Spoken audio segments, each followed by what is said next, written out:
이 시간에는 주보에 기록된 대로 우리 오른손 높이 들고 우리 함께 믿음의 고백 선포하겠습니다.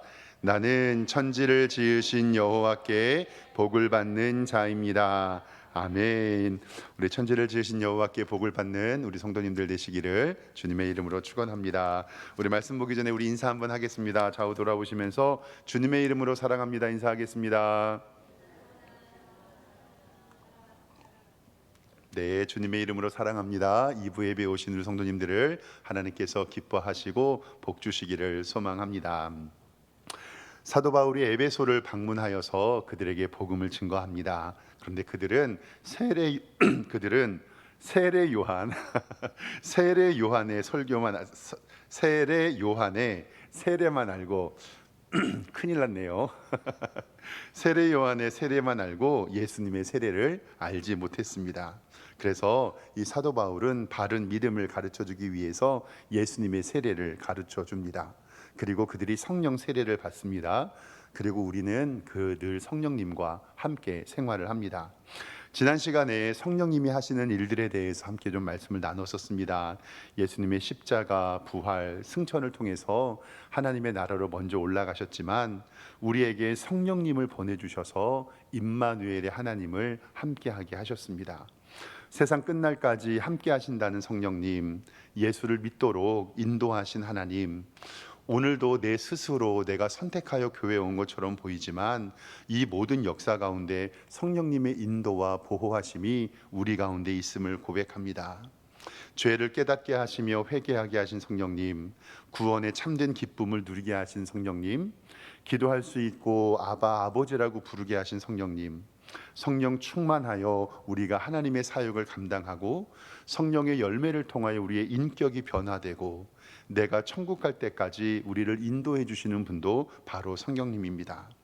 혹시 우리 가운데 내가 지금 이렇게 사는 게 맞나라고 고민하고 혹시 구원에 어려움이 있다면 그 같은 고민을 주시는 분도 성령님이고 우리 가운데 성령님께서 임재하시는 줄 믿습니다.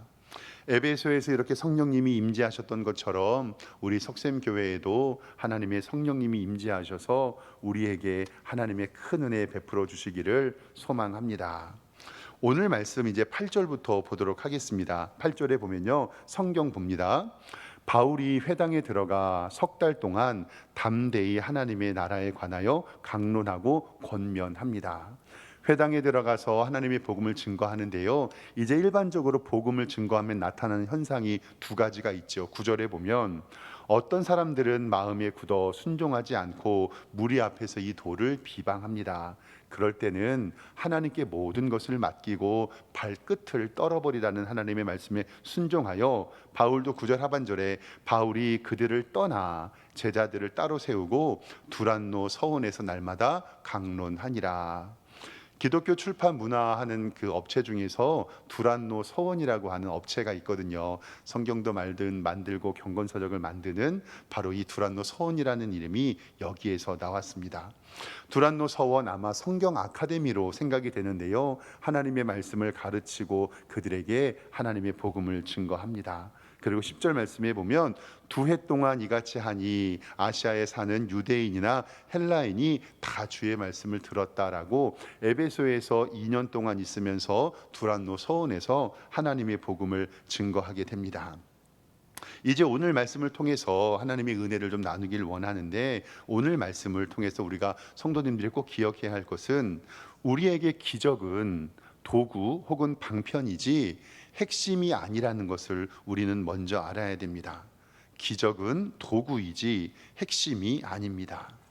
신앙생활을 할 때 하나님의 기적을 구하는 일은 우리는 참 많이 있습니다. 저도 우리 교회의 기도의 응답으로 기적이 많이 일어났으면 좋겠고요. 그리고 그 기적을 통하여 하나님의 복음 전파가 많이 일어났으면 좋겠습니다. 근데 여기서 중요한 것은 바로 그 기적이 우리의 목적이 되어서는 안 되고, 그 기적은 하나님 나라의 전파를 위한 도구와 수단이지 그것이 우리의 핵심이 아니라는 것을 반드시 기억해야 됩니다. 오늘 성경에 있는 11절 말씀을 함께 보도록 하겠습니다. 11절에 보면요, 이렇게 기록되어 있습니다. 하나님이 바울의 손으로 놀라운 능력을 행하십니다. 어떠한 능력을 행하시냐면 12절에 심지어 사람들이 바울의 몸에서 손수건이나 앞치마를 가져다가 병든 사람에게 얹으면 그 병이 떠나가고 악귀도 나가니라. 아멘. 대단하지 않습니까? 얼마나 능력이 뛰어나면 바울의 몸에서 손수건이나 앞치마를 가져다가 병든 사람에게 얹으면 그 병이 떠나가고 악귀도 나아가게 됩니다. 제가 오늘 설교 끝나고 제 손수건을 여기다 딱 둘 테니까 우리 성도님들 아프시면 요거 가져가십시오. 정말 하나님의 특별한 은총이고 하나님의 은혜입니다. 저는 의사인 누가가 자기는 의사잖아요. 이렇게 하나님의 은혜로 기적이 이루어지고 병이 낫는 것을 보고 의도적으로 저는 성경을 기록했다고 생각됩니다.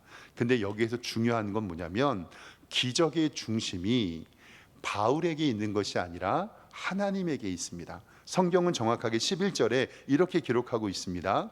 하나님이 바울의 손으로 놀라운 능력을 행하게 하시니. 여기에서 기적과 은혜의 주권을 가지고 계신 분은 하나님이시지 절대 사람의 모습인 바울이 아니라는 것입니다. 여기에서 우리가 좀 먼저 알아야 될 것은요, 신학자들 특히 목사님들이 이 은사 즉 병고침에 관하여 대해서 방언이나 신유나 통변에 관한 것에 대하여서 목사님들의 의견이 많습니다. 특별히 두 가지로 나누는데요, 보수적인 신앙을 가진 목사님들은 은사가 중지되었다라고 이야기를 해요. 이것을 은사 중지론이라고 얘기를 합니다. 그리고 조금 열려있는 신앙을 가지신 분은 은사는 계속되고 있다라고 얘기를 합니다. 여기에서 조금 조심스러운데요, 사랑하는 성도 여러분, 2000년에 하나님께서 주신 은사는 지금도 계속됩니까? 아니면 초대교회에서 멈춰섰습니까? 여기서 정말 중요한 게 하나 있는데요, 2000년 전에 성령님께서 우리와 함께하여 주셔서 그 성령님은 지금도 우리와 함께 역사하여 주시는 줄 우리는 믿습니다. 그렇기 때문에 성령님의 사역과 기적의 은사는 지금도 계속 이루어지고 있고 하나님께서 우리에게 충만한 은혜를 부어 주시는 것입니다. 그런데 왜 많은 목사님들이 은사가 중지되었냐라고 이야기를 하면 이것을 좀 설명을 해드리겠습니다. 저도요, 제게 손수건이나 입고 제 넥타이를 이렇게 탁 대면 우리 성도님들 병이 다 나았으면 좋겠어요. 그리고 이러한 신유의 은사가 제게도 있었으면 좋겠습니다. 만약에요, 하나님께서 은혜 베풀어 주셔서 제게 신유의 은사를 주셨습니다. 제가 어떤 한 성도가 있어서 안수했는데 그 분이 병이 나았어요. 여기서 중요한 것은 뭐냐면 그 일은 하나님이 하신 겁니까? 박 목사가 한 겁니까? 맞습니다. 하나님이 한 겁니다. 그런데요, 인간의 연약함은요, 그것을 하나님이 했다는 것을 내어버리고 누구에게 초점을 맞냐면요, 사람에게 초점을 맞습니다.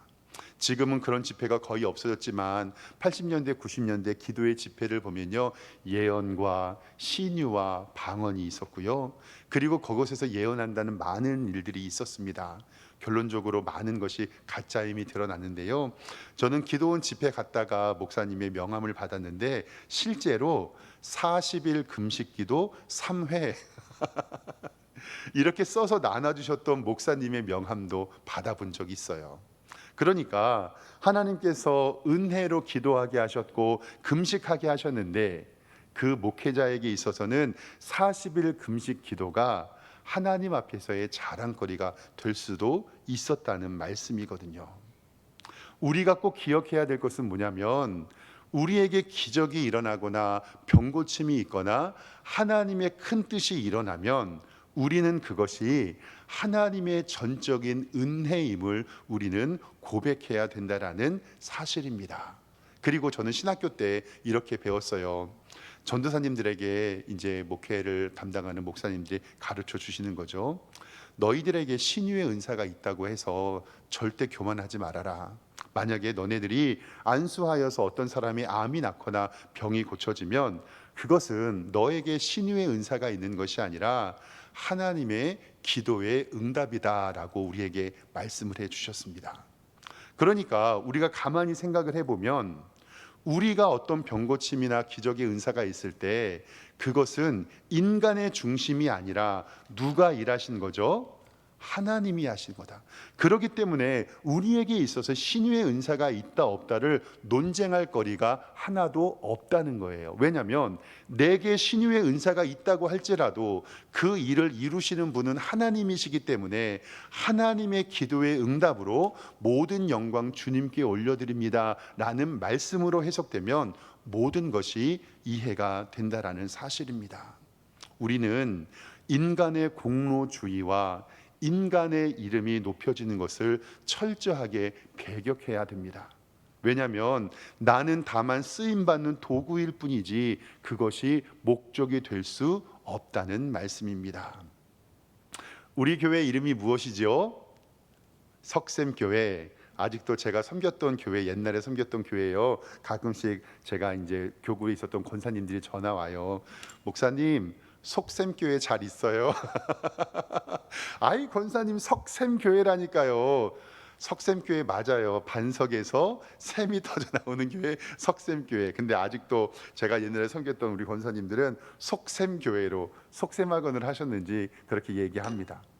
이 말씀을 드리는 이유가 뭐냐면 이 반석에서 샘이 터지는 기적은요, 출애굽기와 민수기의 두 군데에 기록되거든요. 출애굽기 17장과 민수기 20장에 기록이 되는데 출애굽기 17장에도 반석에서 샘이 터지고 민수기 20장에서도 반석에서 샘이 터집니다.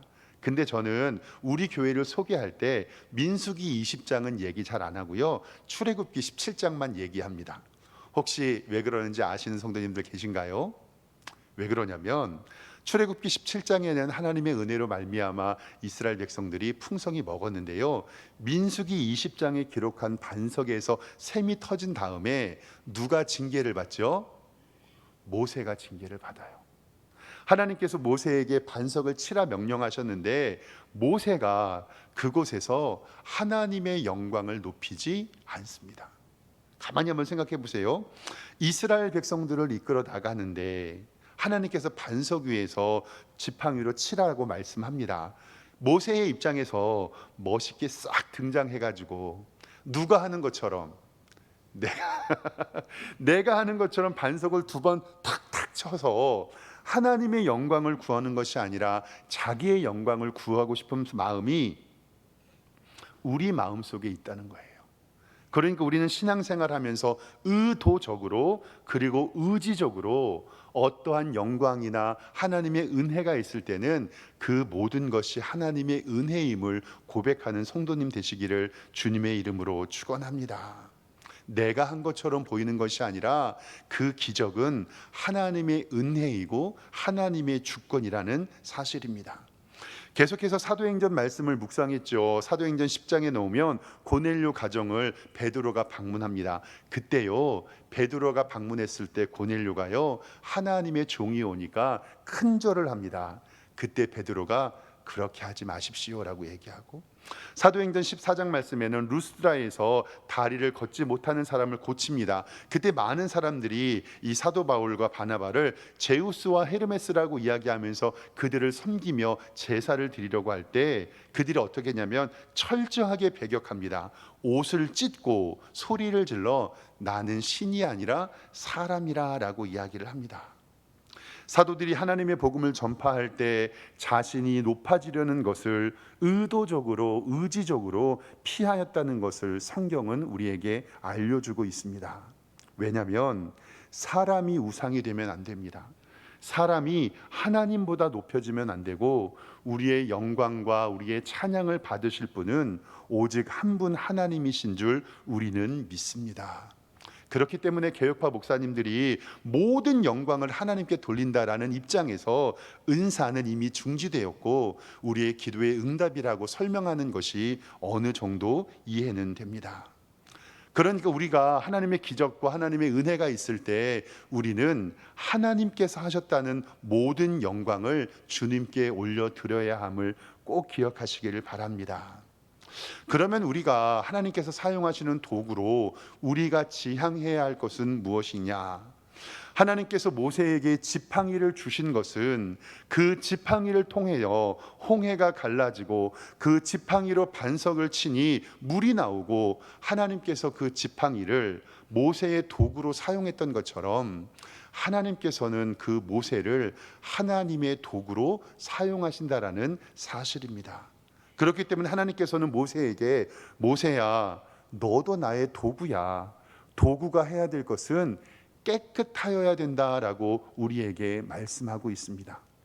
성경을 보면 하나님께서 우리의 성도들을 토기장이로 비유하는 것을 바라보게 됩니다. 주님은 토기장이고 우리는 그릇인데 그것이 디모데후서 2장 20절 말씀에 정확히 기록이 되어 있습니다. 보세요. 큰 집에 금그릇과 은그릇뿐이 아니라 나무 그릇과 질그릇도 있어 귀하게 쓰는 것도 있고 천하게 쓰는 것도 있으니 여러분 집안의 장식장에 금그릇과 은그릇, 나무그릇, 저 질그릇은 이게 잿물을 입히지 아니하는 진흙으로만 된 볼품없는 그릇을 이 질그릇이라고 이야기를 하죠. 그리고 귀하게 쓰는 것도 있고 천하게 쓰는 것도 있고 대통령이 왔을 때 내놓는 접시하고 집에서 먹는 접시 다르잖아요. 그런데 21절에 보면 그러므로 누구든지 이런 것에서 자기를 깨끗하게 하면 귀히 쓰는 그릇이 되어 거룩하고 주인의 쓰임에 합당하며 모든 선한 일에 준비함이 되리라. 아멘. 오늘 말씀에서 키포인트는 이거예요. 너희가 금그릇이든 은그릇이든 나무그릇이든 질그릇이든 상관없다. 하나님께 쓰임받는 사람은 무엇하기만 하면 된다라는 거예요? 깨끗하기만 하면 된다. 그러니까 너희는 하나님의 도구로 깨끗하게 쌓임 받으라. 그래서 저거 어렸을 때 청소년 시기에 많은 목사님들이 설교를 이렇게 했어요. 중요하지 않다. 질그릇이라도 좋으니 우리는 하나님께 쓰임 받으면 된다. 사랑하는 성도님께 한번 질문하겠습니다. 제가 어렸을 때 궁금했던 건데요. 이왕 쓰임 받을 거 질그릇으로 쓰임 받는 게 좋아요? 금그릇으로 쓰임 받는 게 좋아요? 어렸을 때 나는 질그릇 이 생각이 있어서 우리의 마음 가운데는 나는 질그릇이다. 그러니까 조금 없다, 못됐다 이런 느낌이 좀 있는데 그래도 하나님께서 사용하시죠. 근데 제가 말씀을 묵상하고 읽으면서 이왕 하나님께서 사용하시는 거 금그릇, 은그릇으로 깨끗하게 씻김 받아서 하나님께 사용되는 여러분들과 제가 되기를 주님의 이름으로 축원합니다. 기적은요 지금도 일어납니다. 성령님은 우리와 함께 하십니다. 우리가 기적이 일어나는 것을 믿지 못하는 것은 기적이 우리의 상식 가운데 늘 임하여 있기 때문에 그렇습니다. 제가 이 기적을 이야기할 때마다 몇 번 말씀드린 이야기가 있는데요. 기적을 이야기할 때마다 우리 성도 여러분, 이스라엘 백성들이 애굽 광야를 걸었던 만나와 메추라기를 꼭 생각해 보십시오. 1세대들 광야에 나와가지고요 홍해 바다를 건넌 다음에 먹을 것이 없어요. 그런데 하늘에서 하얀 가루가 떨어집니다. 그러면 이스라엘 백성들 입장에서 봤을 때에 매일 아침에 일어났을 때마다 그 하얀 가루가 있어서 쪄먹기도 하고 튀겨먹기도 했는데 그것이 1세대 이스라엘 백성들에게는 기적일까요? 상식일까요?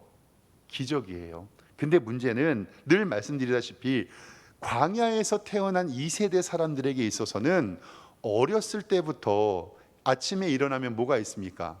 만나가 있고 이제 배고프다라고 단백질이 부족하다 그러면 메추라기가 오니까 광야에서 태어난 40년 동안의 사람들은 그 만나와 메추라기가 더 이상의 기적이 아니라 뭐가 돼버렸죠? 상식이 돼버렸습니다. 그러니까 똑같은 만나와 똑같은 메추라기를 바라보는데도 어떤 사람들에게는 그것이 기적이지만 어떤 사람들에게는 그것이 상식이 될 수 있다는 것을 성경에서는 우리에게 말하고 있습니다. 저보다 연륜이 훨씬 많으신 우리 어르신들 계시지만 제가 요즘에 우리 아이들이 학교 다니는 문화를 보면요 깜짝깜짝 놀라거든요.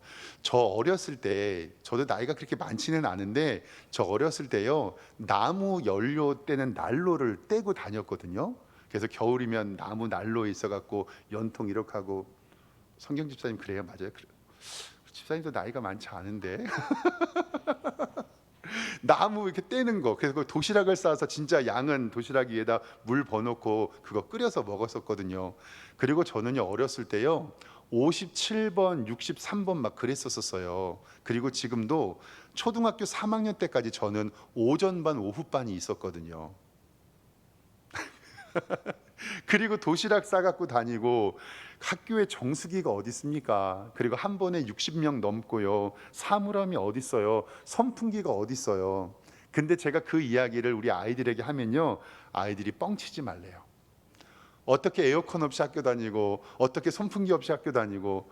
얼마 전에는요 우리 큰아이가 인천교육청에서요 인천에 있는 고등학생 전체한테 150만 원 상당의 노트북을 하나씩 받아 가져왔어요.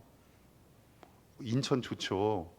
그래가지고 아무 일도 안 했는데 노트북 하나를 교육용이라고 학교에서 받아 가져와서 모든 반 학생들에게 노트북을 한 대씩. 그래서 제 아들과 같이 그것을 검색해 봤어요. 얼마인가.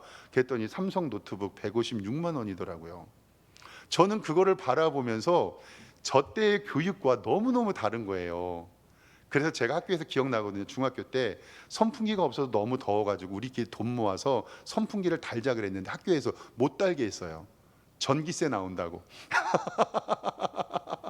아무튼 그렇게 저는 학교 생활, 물론 저보다 더 먼저 선배이신 분들은 더 하겠죠. 근데요 저는 솔직히 말해서 반에 에어컨이나 정수기, 사물함 있는 거, 노트북 나눠주는 거 기적이라고 생각하거든요.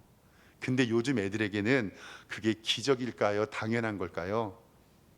큰 문제입니다. 노트북을 줘도 감사가 없어요.